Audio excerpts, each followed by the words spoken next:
Mais ils essaient quand même de garder cela. Dans le champ de Dieu, s'il n'y a pas un mystère, Dieu n'est pas Dieu. Or, la gloire de Dieu se fait de cacher des choses. Or, dans le champ de Dieu, on doit réellement comprendre que sans la consécration, on aura du mal à percer. C'est pour cela qu'on a fait 20 ans, 30 ans dans la vie chrétienne. Les choses qu'on avait anciennes, on a encore aujourd'hui. Les caractères, les comportements, l'habitude qu'on avait, on est à l'église, mais on a toujours ces caractères. Comment ça se fait? On ne peut même pas expliquer, mais c'est explicable parce que tu remarques que la personne, il vient à l'église, il sert Dieu, il vient, mais tu vois qu'il est encore loin du royaume. Alléluia. Alléluia. Parce que servir Dieu, c'est aussi une discipline. Servir Dieu, il faut se mesurer en soi-même. Servir Dieu, il faut avoir seulement la crainte de Dieu aussi. Ça veut dire la crainte de l'Éternel, c'est le commencement de la sagesse. Aujourd'hui, on ne trouve pas la crainte dans l'église. Les gens rentrent à l'église, ils parlent du parfum, ils parlent. On est devant la face de Dieu, tu parles de pondou. Comment expliquer une église? Or, quand on entre ici, c'est un lieu qui est réservé.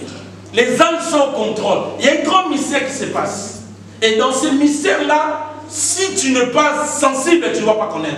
C'est pour ça que quand j'entre comme ça, même si je vois les chaises vides, mais je sais que le Seigneur nous a dit, il arrivera dans la suite des temps. Il enverra, beaucoup de gens vont monter. On fera des kits les jours qui viennent. Advienne que pourra. Que le diable devienne de plus en plus diable. Cette parole va se concrétiser. Va se réaliser. Amen. Que les démons deviennent de plus en plus démons. Cette parole va se réaliser. D'ailleurs, Judas, il était là. Les pharisiens, ils étaient là. Mais personne ne pouvait empêcher la résurrection des fils de Dieu. Alléluia. C'est pour ça que j'ai dit à l'église, l'endroit qu'on te critique, ne fouille pas cet endroit, reste là. Amen. C'est le même endroit que le Seigneur va te résister. Alléluia. Dis c'est mort en Israël, il n'est pas resté en France. Amen. Sinon on dira non, il est Balembongue. Il n'est pas Balembongue. Il est mort en Israël et il est ressuscité aussi en Israël. Nous montrons aux gens qu'il est réellement Seigneur. L'endroit qu'on te humilie, on te calomnie, on te fait du mal, reste là. C'est dans le même endroit que le Seigneur va. Alléluia. Alléluia. Je croyais que tu allais acclamer pour la gloire de Dieu. Non, mais quitte pas les filles. On n'a pas ce pasteur, les choses qui parlent. Mais je parle pour ton bien. Je ne veux pas que tu manques le ciel. C'est pour ça que je te dis, en te regardant avec amour, crains Dieu, marche à la confronter de la parole de Dieu. Ayez peur de Dieu. Ayez la crainte de Dieu. C'est-à-dire, quand tu rentres ici, sache que tu es devant la face de Dieu. Tu es devant sa présence. Ne discute de rien, ne fais pas des choses qui sont... Tu peux lui parler quelque chose qui est nécessaire, mais tu ne peux pas lui parler des choses, des factures, tu vois, comme cheval, toi dans l'auto, tu as mis quel numéro? Ce sont des choses qui sont viles. Et quand tu rentres, quand tu foules tes pieds là, il y a déjà les anges qui sont là. Nous sommes devant sa présence. Devant sa présence, on ne peut pas faire.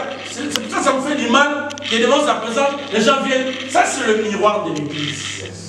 Ceux qui passent ici doivent faire beaucoup d'attention. Si tu arrives en retard, ayez quand même peur, crainte de Dieu. Ne monte pas. Parce qu'il y a un grand mystère qui se passe ici. Et quand nous sommes là, ce n'est pas pour faire du végétarien, mais nous sommes là pour dégager ce que le Seigneur nous a mis en nous. C'est pour ça, faites un effort. Faites le nécessaire. La vie de consécration, ça va t'aider. J'avais parlé de cela le dimanche dernier, de long et à large. Je sais que si tu n'étais pas là, ce n'est pas un problème. Mais si tu rentres dans notre site Église Sion, vous allez voir peut-être les sermons du dimanche passé. Mais en dehors de la consécration, la personne qui a l'onction a besoin de la consécration. La personne qui a la consécration a aussi besoin de l'obéissance. Amen. Aujourd'hui, je parlerai de l'obéissance. La Bible déclare, Dieu a choisi Saül. Nous connaissons comment il est devenu roi. Une circonstance parce qu'il y avait encore l'inceste dans la tribu de Juda. Juda avait des choses à revoir, à mettre en ordre avec le Seigneur. Qu'est-ce qui s'est passé? Comme la loi dit, quand il y a l'inceste, 10 générations vont endurer, vont souffrir. C'est pour ça que dans ta famille, s'il y a l'inceste, faites attention. Oh non, moi j'ai pris, ça ne va pas m'éteindre. Faites attention. tu pries mais ne donne pas accès au diable. Si tu donnes accès au diable, cet esprit va te saisir aussi.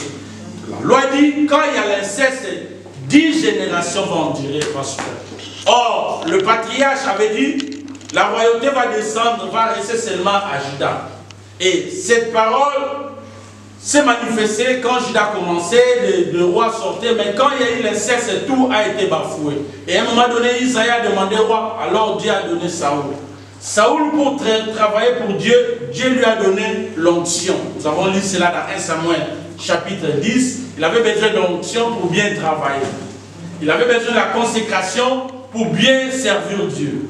Mais il y avait aussi besoin de l'obéissance. La Bible dit, mieux vaut l'obéissance que les sacrifices. Écoutez cette histoire. Dieu lui a établi, il devait marcher selon la conformité de sa parole. Maintenant, qu'est-ce qui se passe? À un moment donné, Dieu se souvient